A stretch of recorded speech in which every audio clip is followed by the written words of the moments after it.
किसान भाइयों नमस्कार, स्वागत है आपका हमारे YouTube चैनल धाकड़ एग्रीकल्चर में। किसान भाइयों, इस वीडियो में हम एक बार फिर से लहसुन की फसल में पहले खाद के बारे में बात करने वाले हैं।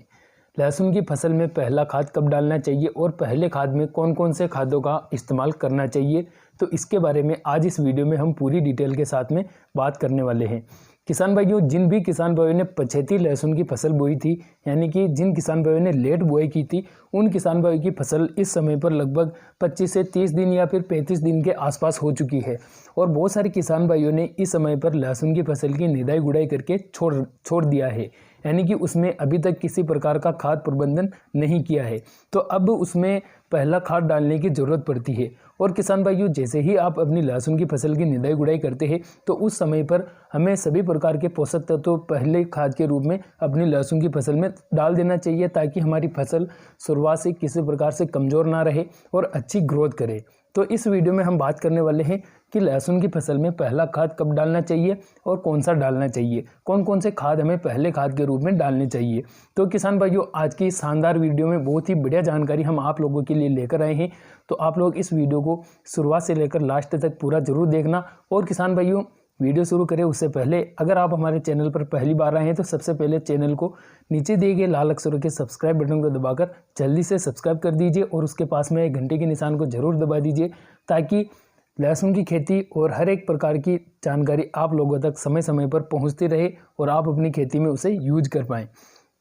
किसान भाइयों, जब आप लहसुन की फसल में पहला खाद डालते हैं तो वह अवस्था होती है 25 से 30 दिन की।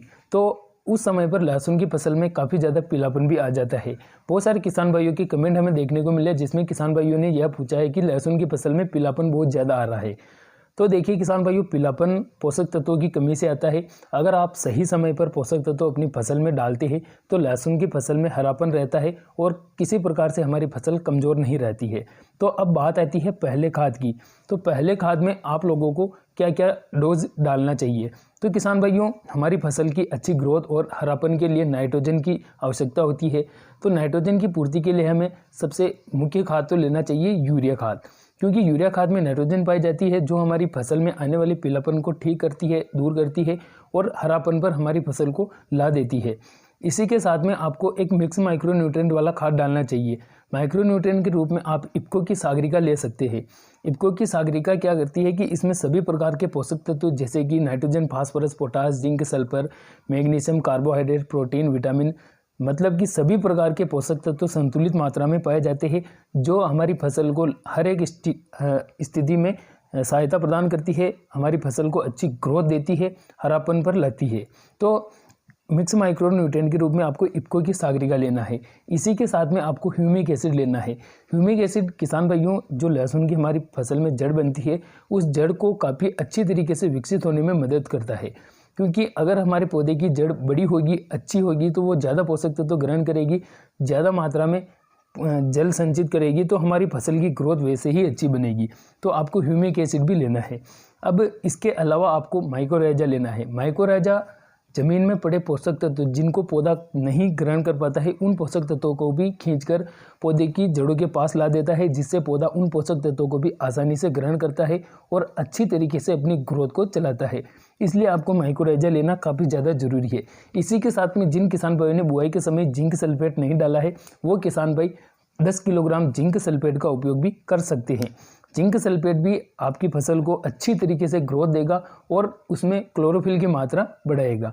इसी के साथ में आपको कीटनाशक लेना पड़ेगा, क्योंकि किसान भाइयों, कीटनाशक के लिए हम इसलिए बता रहे हैं कि जड़ में कई प्रकार के कीड़े लग जाते हैं, जिससे भी अधिकतर फसलों में पीलापन आता है।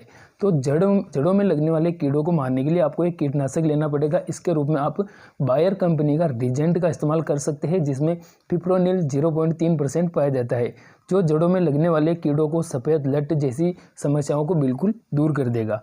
तो यह हुई डोज की बात। अब बात करते हैं इनकी मात्रा की बात।